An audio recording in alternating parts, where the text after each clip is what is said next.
welcome to the bulletin. And in our first story, Ghana has seen a 17% rise in the number of suspected murder cases in the first 3 months of this year compared to the same period in 2020. Between January and March, 144 people were allegedly killed, a sharp rise over the 123 of last year.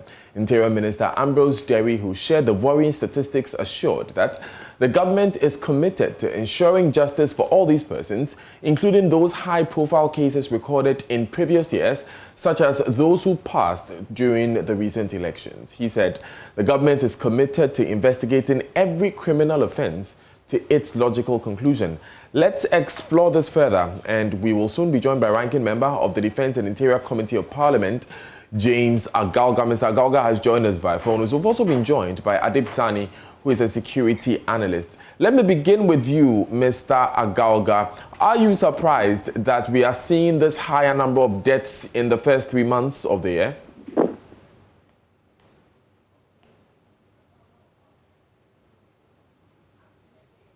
Right, Mr. Agalga, if you can hear me, we want to get your reaction to the 144 persons who have been killed this year. Right, we'll soon establish contact with Mr. Agalga properly, but let me go to Adib Sani, who is on our other line. Mr. Sani, if you can hear me, what do you think is attributing to the rise in number of killings this year? Well, it's a combination of many issues, and one of it is got to do with our inability to improve crime and investigation processes in the country. I mean, it would interest you to know that most of these processes in investigating crime in the country is manual. Someone perpetrates a crime in Tamale, the same person is caught here also perpetrating another crime, and the systems are not good enough to tell us that this same person has done the same thing in the past somewhere else. I think it is time we used modern technology, such as the use of DNA databases, the use of biometrics, and I'm particularly excited finally that we are beginning to integrate these systems, which hitherto were in silos. Aside that, I think, generally, the issues of human insecurities also adds to this, because in recent times we've heard a lot about the killing for rituals and, a fast way to make money and all that. But when if we really intend, or if we really have that commitment to address it, I think it should go beyond just arrest and prosecution. We should make a conscious effort to take a closer look at the human insecurities or certain socioeconomic and geopolitical deficits in our society that pushes people into committing murders as a means to survival. Now, Mr. Agalga, Mr. Sani brings in an interesting element, saying that we should look at the deeper issues of human insecurity and economic malaise, which could be bringing up these issues about. Would you agree?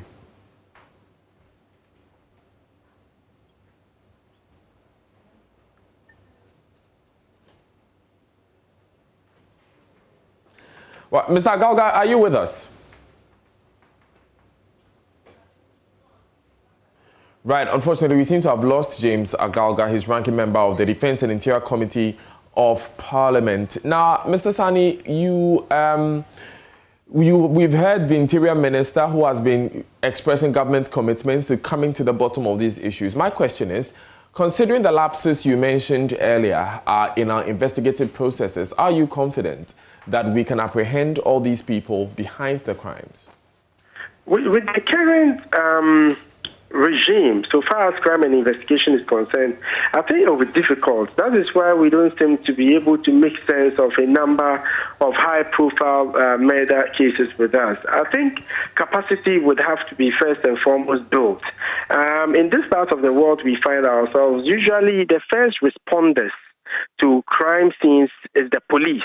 But most of these officers are not well trained. They get to the crime scene and they are even the first to compromise their integrity, or as it were, not able to even dust for fingerprints or collect, DNA and all that. Besides, there's the need for also general education, mostly in an attempt for us to capture pictures for, social media or just to see what has happened. We compromise the crime scenes. When a police officer gets there, he should be trained enough to be able to collect this evidence. We need to get more crime labs. I think the crime labs we have is not enough. I think Accra and Kumasi and even Tema.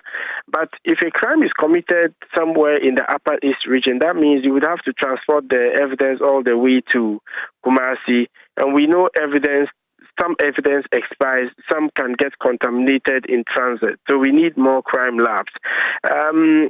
We need to create an atmosphere where crime would not be rewarding enough to perpetrate.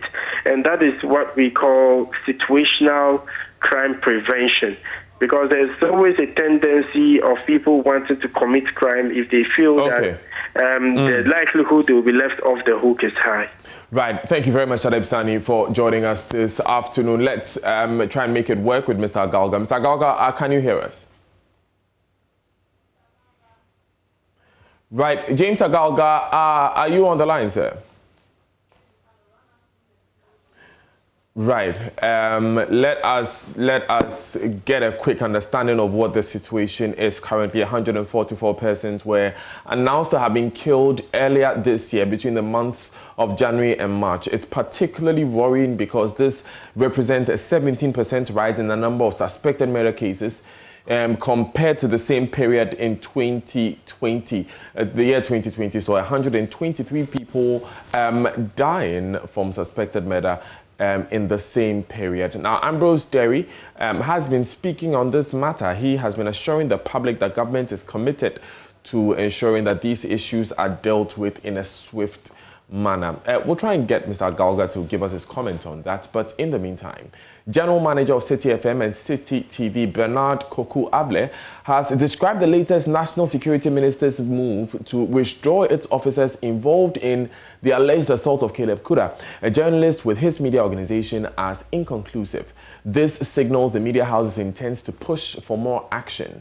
The National Security Ministry has sanctioned 4 of its operatives for their involvement in the assault of the journalist. The investigative committee commissioned by the ministry indicted the Director of Operations, Lieutenant Colonel Frank Ejekum, and 3 police officers for their misconduct, which was said to be in contravention to its standards of operations.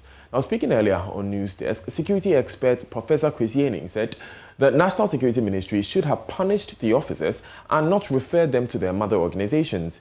He also said the statement announcing the withdrawal of the personnel must have informed the public of the standard of operations for national security operatives. Well, I think this is very welcome development in terms of the public outcry about the behavior of the national security operatives and the treatment of young Mr. Caleb. However, the statement also opens up lots of other critical issues that we need to discuss and to bring onto the fore. One of them relates to standard operating procedures. How should operatives or those who work under the national security framework actually treat people? How should they go about their work? Secondly, if the police officers, the 3 police officers, and Kendall Ajiman have flouted the law, then I don't think they should be sent to their parent institutions. Because they realize the controversy that I've been talking about all of last week and this week, that the nature of the structure, what they now call apparatus under Act 3010, if the apparatus of national security draws on different institutions and their personnel for them to act. Then when they flout the rules of Ghana, then they must be punished under that act. You see, because by sending them to their parent institutions, we are not too sure what types of punishment will be meted out to them.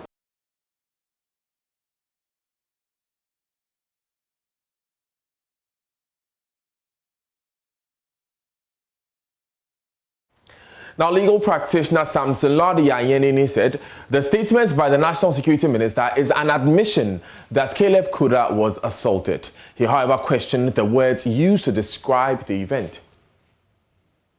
The same person who is authoring this report, calling accessing a premises unlawful, is unable to call the torture of a journalist by people supposed to be professionals, some of whom were doubting deliberately, mischievously, some of whom were doing it purely for their very useless political propaganda. This is the first start. Confirmation from the ministry itself that Caleb was assaulted, he was manhandled, he was tortured. They just needed to use those words rather than say inappropriate and say there was a breach of convention or conventional operating procedure. This was witnessed. People saw it. People witnessed it. So you can't run away from this. If anything at all, they have leaked a part of what Caleb was videoing. They should leak the CCTV of what was going on when he was handcuffed. He was kneeling down. Laboratory scientists in all regional and district hospitals will assume their rightful places as heads of laboratories. That's according to the president of the Ghana Association of Medical Laboratory Scientists, Dr. Abu Abdurrahmani. This, according to him, is based on a 2019 Ghana College of Physicians and Surgeons report by Professor George Aite, which grants headship of laboratories to laboratory scientists. Here's the background. Currently, medical laboratory scientists at Komfanochi Teaching Hospital are on strike, protesting the appointment of 2 medical doctors to the Laboratory Services Directorate. They consider it unacceptable and an insult to their profession, and despite calls by the Ministry of Health to call off the strike, the scientists are adamant. For this reason, patients who require laboratory tests have been left stranded at the Komfanochi Teaching Hospital. The health professionals are protesting the appointment of 2 medical doctors to the Laboratory Services Directorate. Many patients who needed laboratory services were helpless. Going to see the doctor on Monday. I came and then I was told they are on strike. So I have to go to a private lab to go and then make the lab. I see. In terms of going to the private lab, did you have any sort of prior discussion with your doctor, the doctor taking care of the daughter before going for these private laboratory services? No, please, because it's an urgent, and then my daughter have to see the medical practitioner on Monday. I have to do the lab today before she sees the medical doctor on Monday. In terms of the arrangement, how difficult or how expensive, how easier has it been for you moving from Komfanochi premises to outside the hospital for this service? I wasn't even aware of the pricing, so I decided to go there. And because of the urgent need of my daughter to see the medical practitioner on Monday, I have to pay whatever amount that they asked to be paid. How much? 80 Ghana cedis. But here at Komfanochi, it's 50 Ghana cedis. Wow. And are you able to afford this cedi? Because it is important for us to do it, I have to. Whether I can or not, I have to. Can you imagine the kind of difficulties some other patients probably would have gone through? You came prepared. You were able to foot the bill, 80 Ghana cedis. What do you think would happen to other patients who probably might not be able to foot this bill? It means they will not be able to make the lab, and then in case because of that, they will not be able also to see the medical practitioner. Or even if they go there, whatever that they have to see in order to make the necessary arrangement for them to be diagnosed to become very difficult. Because out of the lab that they will know whether there's sickness. As the Agbogloshi market finally agree to relocate to Ajin Kotoku by the end of next month. We tell you what lies ahead. One thing we want to ask of the minister is to give us 4 more weeks so we are able to follow procedures to move without any issues.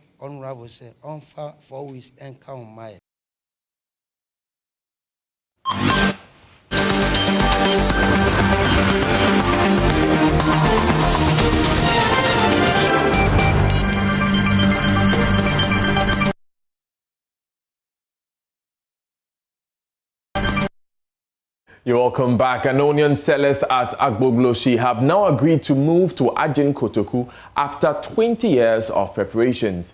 They will move by the end of next month.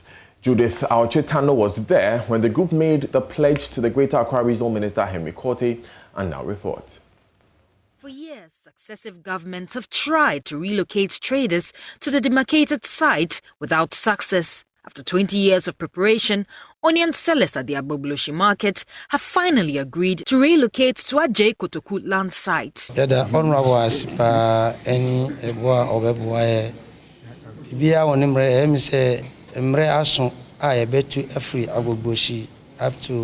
We want to thank the Honourable Minister for the immense help he's rendered to us. I think it's about time we move to Ajin Kotoku from Agbogloshi. One thing we want to ask of the Minister is to give us 4 more weeks so we are able to follow procedures to move without any issues.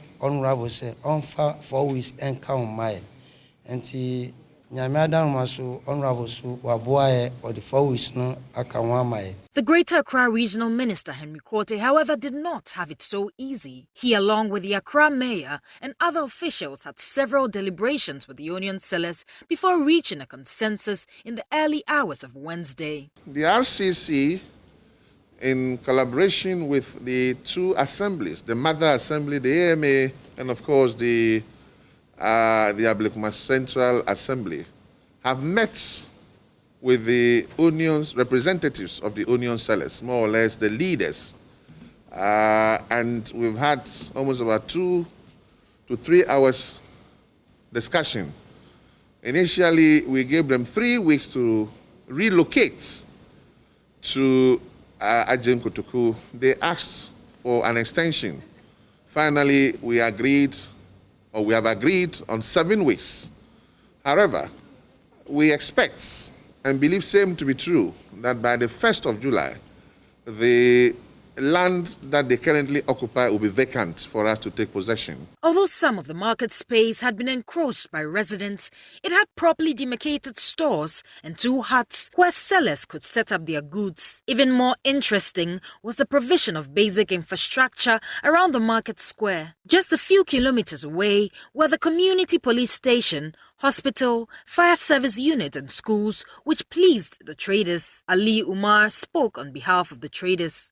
So far, so good, because where we are at Agbogloshi, all of us know that the place is not inconvenience even for us. But here, it's okay. So it's not bad.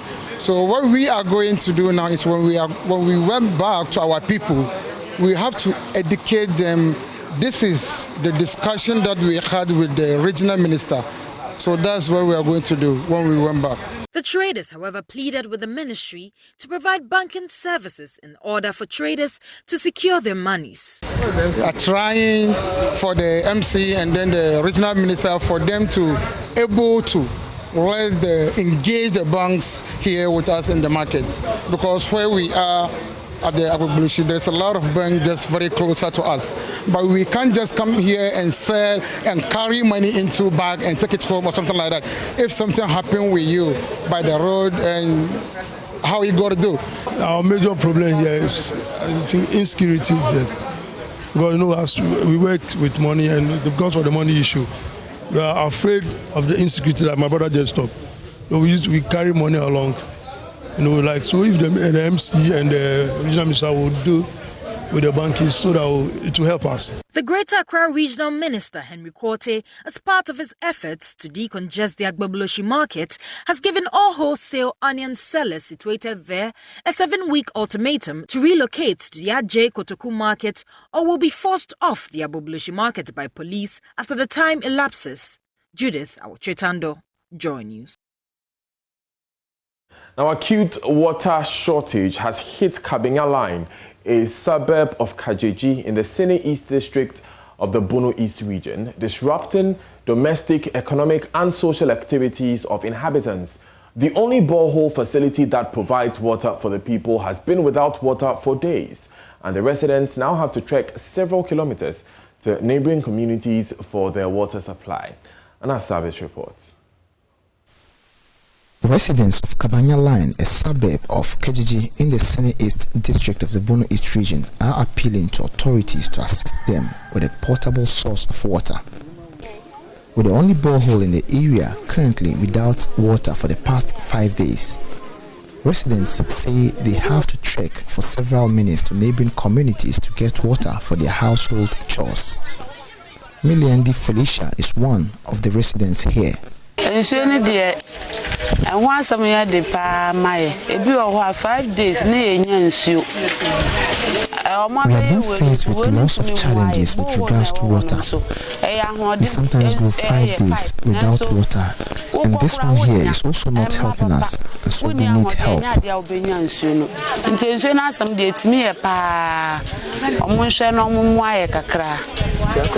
She says the lack of water source is affecting their daily activities, including the education of their wards. We've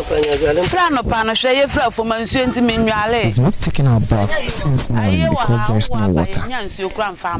We have guests because we had a funeral, but there is no water for them. And the children too do not get water to bath to school, so we go through a lot of difficulties. Kumasarai, also a resident here, says the situation is making it difficult for them to carry their daily activities and asks that having extra borehole facilities is the only solution to the challenges facing the people here. They say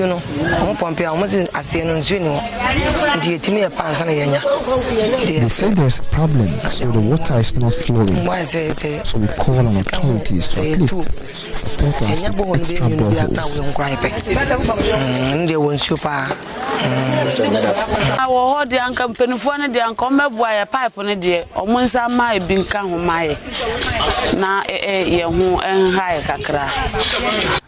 Until steps are taken to save the people here, the situation could become worse in the weeks ahead. Reporting for Joy News, Anas Sabit, Kabenya Line, Kajiji. From zero to hero, that's the story of Nkranza SHS, which has just defied the odds to be crowned winners of the maiden Bono Ahafo Zonal Championship of the National Science and Maths Quiz. They came from the bottom to overpower St. James Minor Seminary to win the finals of the championship with 38 points. Even though St. James Minor Seminary and their rivals from Susek were tipped as favorites in the contest, it came down to the very last riddle for the Ahafo-based school to snatch the trophy.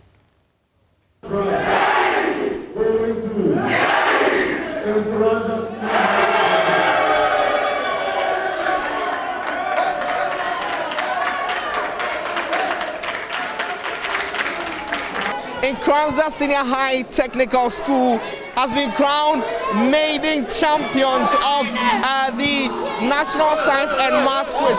Well, they are in the Bono Ahafo zone. Congratulations, sir. How does it feel? Well, you made history today. I'm overexcited. You told me yesterday that you're going to win today. Oh yes, I told you that we are very determined and prepared to meet whatever team. So in the last contest, looking at the way our students put up a very good performance, and coming to semi-finals, we were not overstretched because we saw that because we are prepared over ahead of time, any contest that we meet, we know very well that there is nothing that can frustrate us. It took the very last riddle. Come close to me. You are on stage. It took the very last riddle for you to win the contest. Before that, did you think that you're going to win? Yeah, we felt that we were going to win because we had hope in God, and also like looking at the way our supporters were supporting us, we had some encouragement that we were going to win the contest. So it counted, the support from your mates from school? Yeah. It did count? Yes. Please. But when they overwhelming you, the St. James boys had filled the entire auditorium, making noise at the very instance of they answering a question. It didn't overwhelm you? No, we're not intimidated because we were well prepared. That is why we were able to face the battle today. Okay. So what do we expect from you? You are going to the national tournament, and your trainer said, just come a bit closer.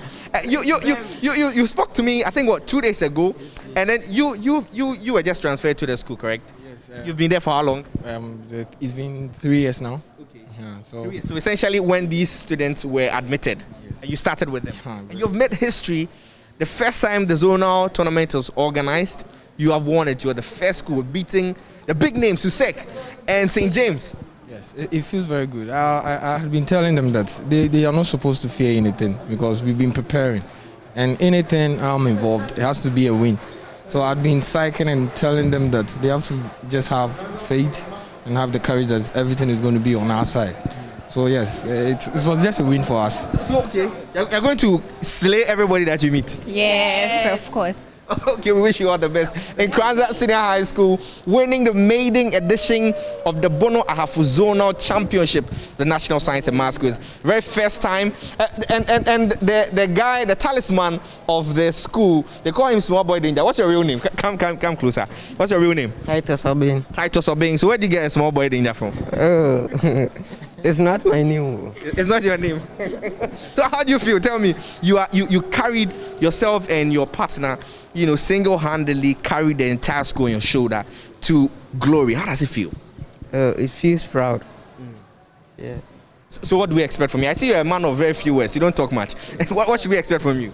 Oh, by the grace of God, we are going to move further. Now in business, the Ghana Federation of Forest and Farm Producers says access to credit has become a major challenge for its members since the cleanup of the financial sector. That's according to the Secretary General of the Federation, Mark Kebo Akparibo. The government must roll out a different stimulus package targeting smallholder farmers to revamp their operations. He was speaking at the Ghana Federation of Forest and Farm Producers National Dialogue Series. The National Dialogue Series by the Ghana Federation of Forest and Farm Producers was themed Smallholder Forest and Farm Producers, Key Agents for Delivering Sustainable Development Goals in the context of green recovery. At the forum, President of the Federation, Abdurrahman, appealed to government to increase subsidy on fertilizers and seeds for food security.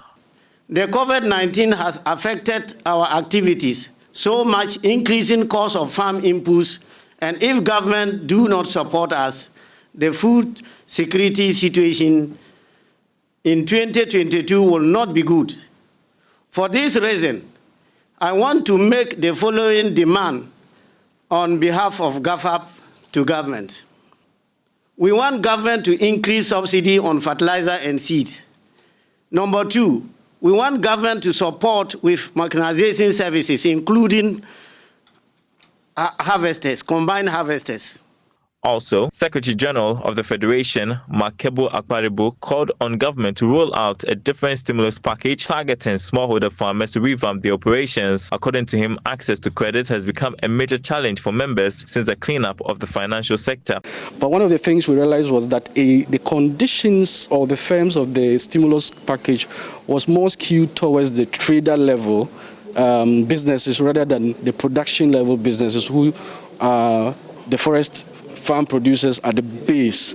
And so we are calling on government to have a special stimulus package that addresses the concerns of smallholder forest and farm producers in a bid especially to ensuring food security, because food security is a major concern in this country. But financing has been a huge challenge because one of the things was the banking sector cleanup. Our members were usually people who would save in the microfinance institutions and other financial institutions that are based, especially in the districts and in our communities. And when the cleanup occurred, especially of the microfinance institutions, most of our members who are also involved in village-based saving schemes had monies locked up in these financial institutions. It was a huge challenge. Now, government will ensure entrepreneurs get more support from the creation of the National Development Bank. That's the assurance from Finance Minister Ken Ofori-Atta. He told journalists that government intends to dilute its stake in the bank at a later date when more private sector players get on board. Agriculture and manufacturing sector receive around 4% and 8% respectively of banks' loans compared to their shares in GDP and employment and potential for driving economic transformation. Primary focus areas of DBG will be agribusiness with a focus on off-farm value chain activities, manufacturing, ICT software and allied services, including business process outsourcing and tourism, boosting home ownership through affordable and longer tenure mortgage finance, infrastructure financing, which is key, and essentially we are going to leverage our public resources for private sector financing. DBG is not similar to the existing commercial banks that we have in the country. It is a non-deposit taking wholesale bank. DBG will neither give retail nor direct business loans at the former Bank for Housing and Construction, NIB, ADB, and the like. It will rather provide funds to the existing commercial banks and non-bank financial institutions which qualify to provide long-term lending and other innovative products that are presently lacking in the system. The bank will therefore complement and strengthen the operations of existing financial institutions. It is important to state that since independence, this is the first time we're establishing a bank of this nature. It is a model along the lines of the German Development Bank, KfW, which played a pivotal role in the post-World War II reconstruction and transformation of the German economy. And I believe that the destruction that the COVID has done to Ghana and other African countries, this is the type of intervention that is required. You're so live on Joy News today. Muftau Nabila is next with the latest in sports. Time now for some sports news on Joy News today with me, Muftau Nabila Ablai. Great Olympics duo Maxwell Abekwe and Samuel Ashikwe say the club is determined to finish in the top 4 despite the club struggling to win matches in recent times. The Wonder Club, since reaching 40 points, has failed to win a match in 3 attempts, but the Kwe brothers are determined to help the club reach its goals. Maxwell Abekwe has been one of the star men of Great Olympics, scoring 7 goals in 25 matches in the ongoing Ghana Premier League. The youngster, who is making his debut in Ghana's domestic top flight competition, has revealed that the desire of Olympics is to finish among the top 4 clubs in the competition. And before the league started, you could see our training. Everybody is really pushing hard because the motive is to be among the top 4. But since I came, I never see Olympics in the top 4 at the end of any season, apart from the week qualifying to the Premier League. So I spoke to the new players, Awako and I, we spoke to them that this very season should be kind of a surprising season to the whole Ghana and the whole world as well. So I think I'm happy. I'm very happy. Everybody is trying to hit up to the dream or the goal we want to. Maxwell plays alongside his younger brother Ashikwe, who has also been phenomenal for the Wonder Club. Ashikwe tells Joy Sports he has encouraged his elder brother to score more goals to ensure Great Olympics achieve the target they've set for the football season. I keep telling him that at the end of the second round, he should score around, he should score like, he should lead the goal king, yeah, on top of the league. So he can, I know he can do it. So. You have something inside? Yeah, well, all I will say is that I thank him so much for his commitment, because he finding himself in the top flight, one of the top flight team in Ghana, especially the most pressure team in Ghana. I thank him so much for how he has been able to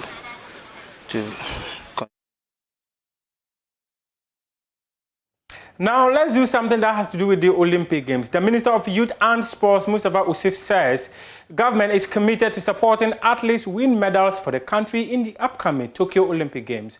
According to Usif, all logistics required to aid the success of the team will be provided. I want to thank you so much for this sponsorship drive to get our athletes prepared and also represent us in the event in Tokyo. We know it's not just for us to go and participate in Tokyo, but even after, the Ministry of Youth and Sports recognized sports as an emerging industry, an industry that can give our teaming graduates and the youth of this country jobs, an industry that also bring this country together, because this is the sport, it is only sports that bring the whole nation together. So we recognize the important role the sports play in our economic development. We have put in place the International Games Committee, and the Games Committee have started their work to prepare us to participate in Tokyo successfully.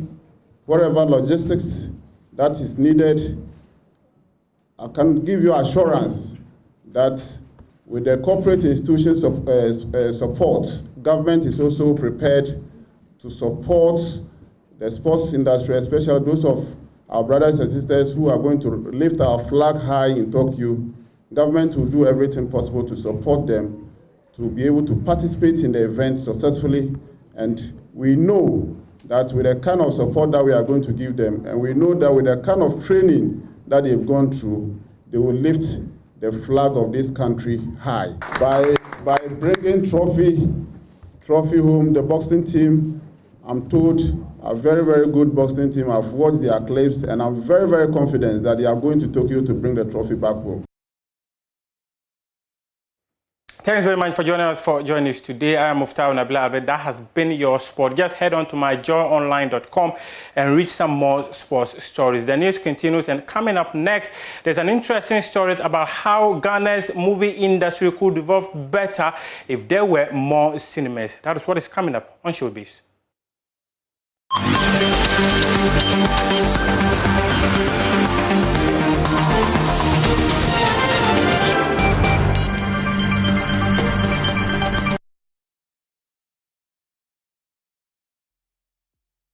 Good afternoon, welcome to Showbiz here on Joy News Today. Now, Ghana's movie industry could develop better if there were more cinemas. This is according to actor Van Veka. Ghana currently has 2 major cinemas, Global Cinemas and Silverbird Cinemas. If there were more cinemas, movies in Ghana could be highly patronized, generating revenue for the industry and the country at large. Look at Israel's Iron Dome defense system. Bringing us to the end of this bulletin of Joy News today, my name is Daniel Daze. For more news, log on to myjoyonline.com. Have a good weekend. See you Monday.